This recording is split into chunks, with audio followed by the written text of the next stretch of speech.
Now, there were only two people that would have remembered the Egyptian experience, and that would have been Caleb and Joshua. Y'all listening? The story is that there are 12 spies that are sent into Canaan to see if they could take the land. Right? They get over there, and 10 come back and say, ain't no way, we can't do this.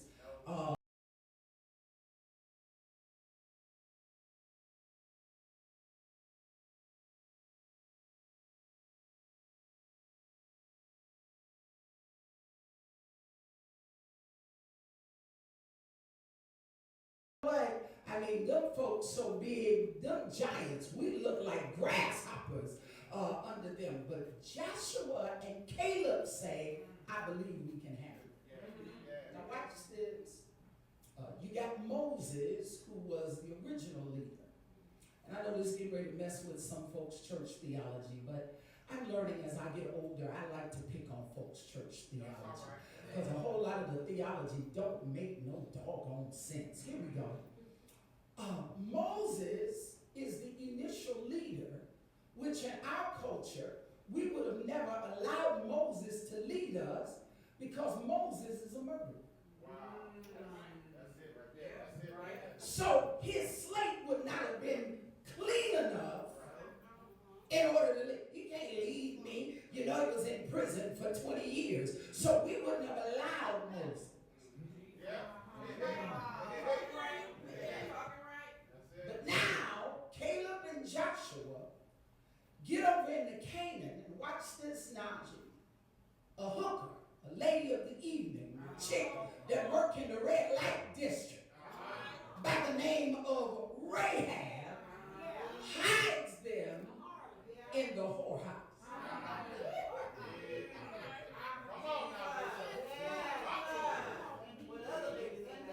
Watch this. First of all, some of you would have never gone in there. You would have rather died than be hid in a whorehouse.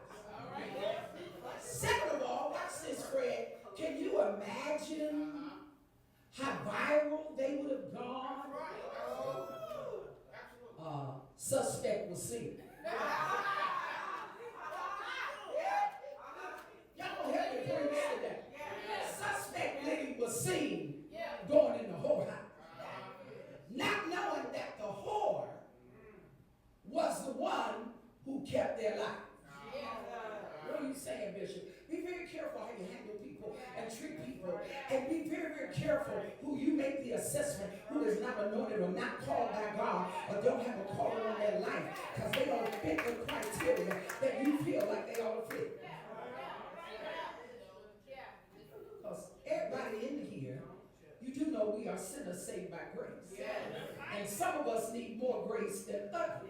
And watch this. You don't get to dictate how long it takes somebody to get free from what they are going to get free from. So you can play there, because when I go low like that, you're going to have to play because that'll cover it, because that makes it a little stiff on you can't say stuff like, long as they've been in church, they ought to be open at 9.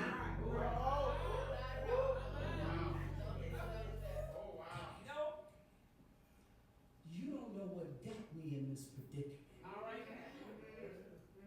I may have already been so jacked up. Don't worry, I'm coming back to the text. I may have already been so jacked up that if the wind blew wrong, I can't recover.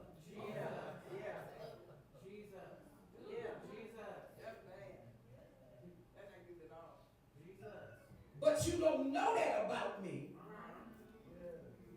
because I know how to cover and fake it till I make it. You can't tell the trauma that I'm under because I won't let nobody know that. So I know how to come in and clap my hands and pat my feet because you do realize that some of us have been in church so long that church is now our drug.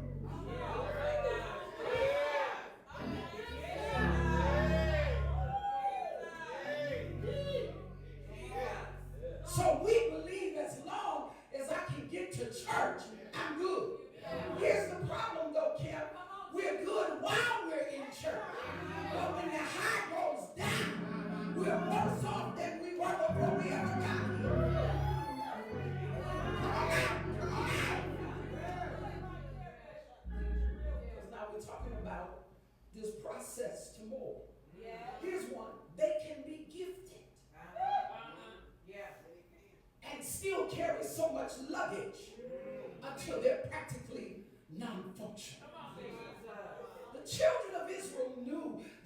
were chosen by God, but they were hard-headed and they didn't follow directions well.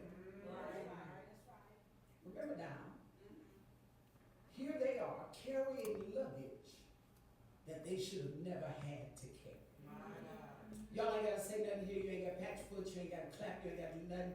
I want you to think about this next statement I'm getting ready to say. What luggage are you carrying from a previous generation?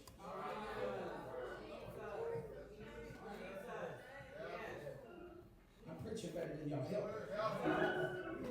Some of us are carrying dysfunctionalities because we picked them up in a household that was dysfunctional. Watch this. We get mad. You get mad at your sibling, your friend, your cousin. Y'all mad for 6 months, a year, 2 years, 3 years. Y'all mad so long, y'all kids don't even know why y'all mad. I ain't looking at nobody. I'm just going to look at the podium so when nobody says I'm talking about you. And you carry that. Some of y'all petty because you learn petty in your family. Watch this. You learn how to not resolve matters because you learn that in your family. Y'all know it's messed up, but ain't nobody gonna say a word. So we act like it ain't happening. And guess what else? You drag that garbage in church.